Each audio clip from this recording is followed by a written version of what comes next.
the gravel bikes with Daisy, trying something a little bit new today. New camera setup. Tell me what you think of this image. This is my little Sony camera with a special adaptation. Ignore that massive splodge on the lens, actually, that's just dirt because we're riding on the dirt. This idea was courtesy of Harry Mack. You should subscribe to his channel, which is down below in the description. We're currently riding the gravel track on the outside of Richmond Park, which I've never done before. I don't actually know which bit of the park we're in. It's quite nice not knowing. In the words of James Thomas, dodge dog shit, not cars. This is supposed to be an active recovery day. Nice and easy after my session yesterday, but Daisy's on the e-bike, so it's not.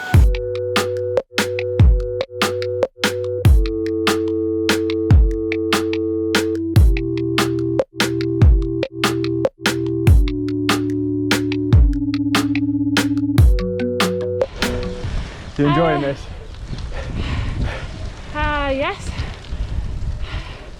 I haven't ridden a bike in like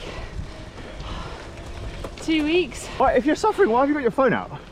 I want to take a selfie. Oh.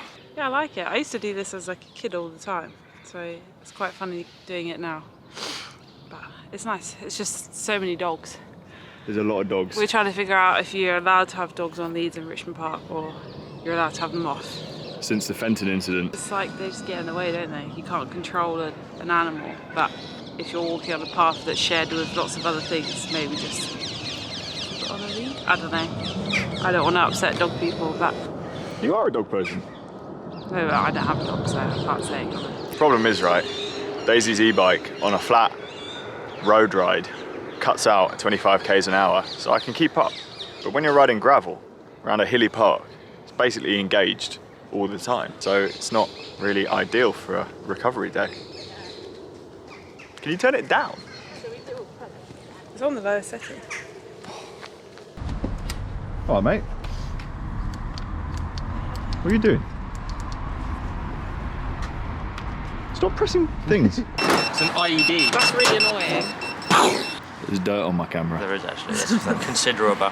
What do you do when there's dirt though? Because if you try and wipe it, you'll just like, there might be like granules in there. Leave it, it's a cinematic choice. Cinematic choice, gravel riding. Should like put it on there before going out to make some like extra nice footage. The one bad thing about this camera is this noise.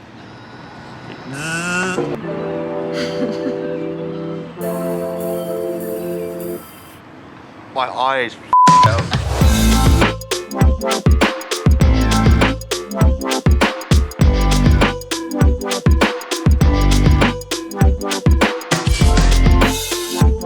There's the tailwind. Oh, We yeah. have had one road of tailwind for this whole ride. What, and there's this? And it's this. And it's about to finish. Headwind sausage, isn't that what you call it? Yeah. So I bought this camera, the Sony ZV-1. It's a little point and shoot, fairly expensive, brilliant image quality, but I haven't been using it very much on bike rides, and the main reason is because it's just too cropped in for these vlog style videos. So I'm going to sub in the image from the camera here. Being held at arm's length, I think it's about a 24mm lens equivalent. And I thought because it's a little point and shoot without a thread on it, there would be no fixing this.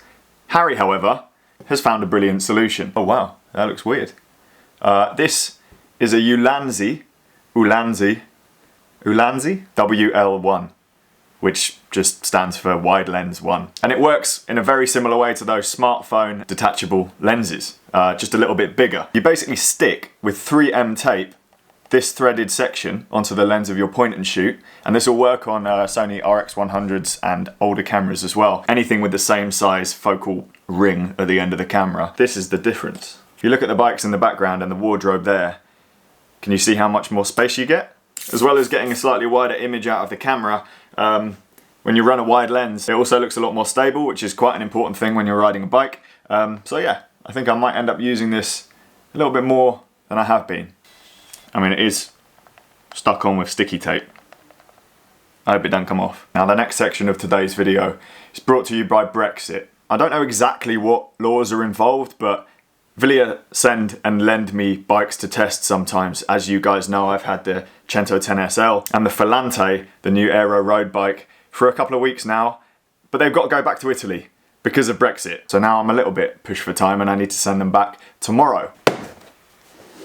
I got this. I am going to do a proper review and comparison of these bikes in the future. All going to plan, I will end up with my own Volante at some point so we can do a direct comparison. But in the meantime, I thought it would be interesting to weigh them. And I'm going to weigh that one as well. No batteries.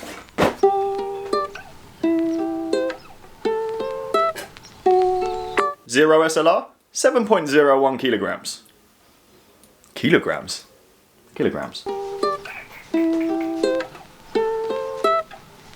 6.96 kilograms for the Volante. It's not supposed to be lighter than this one, but I know exactly why. Custom paint job. So the last two bikes are pretty much the same spec. This is Ultegra, put the same wheels on though because of the tyres and tubes and all the variety. Cento 10 SL, 7.73 kilograms. So what did we actually learn there? Paint makes a big difference in weight. If you were going to choose between the Volante and the Zero SLR, probably base your decision on ride quality and aerodynamics instead of weight, because they're so close. Also, there is a significant weight difference when you're looking at a lower spec and lower end frame, which is to be expected, but what was it? 700, 800 grams? Is that worth double the price? That's something you've got to decide. Obviously, ride quality does come into it as well. The higher end bikes feel better. Like I said, do stay tuned and subscribe to this channel if you want to find out a little bit more about the Volante, because I'm going to get my hands on one and spend some more time riding it before I make my verdict. I think today's video is a little bit shorter than usual. It's turned into a miserable day outside. I'm going to catch up on some work. As always, thank you so much for watching, and I'll see you guys soon.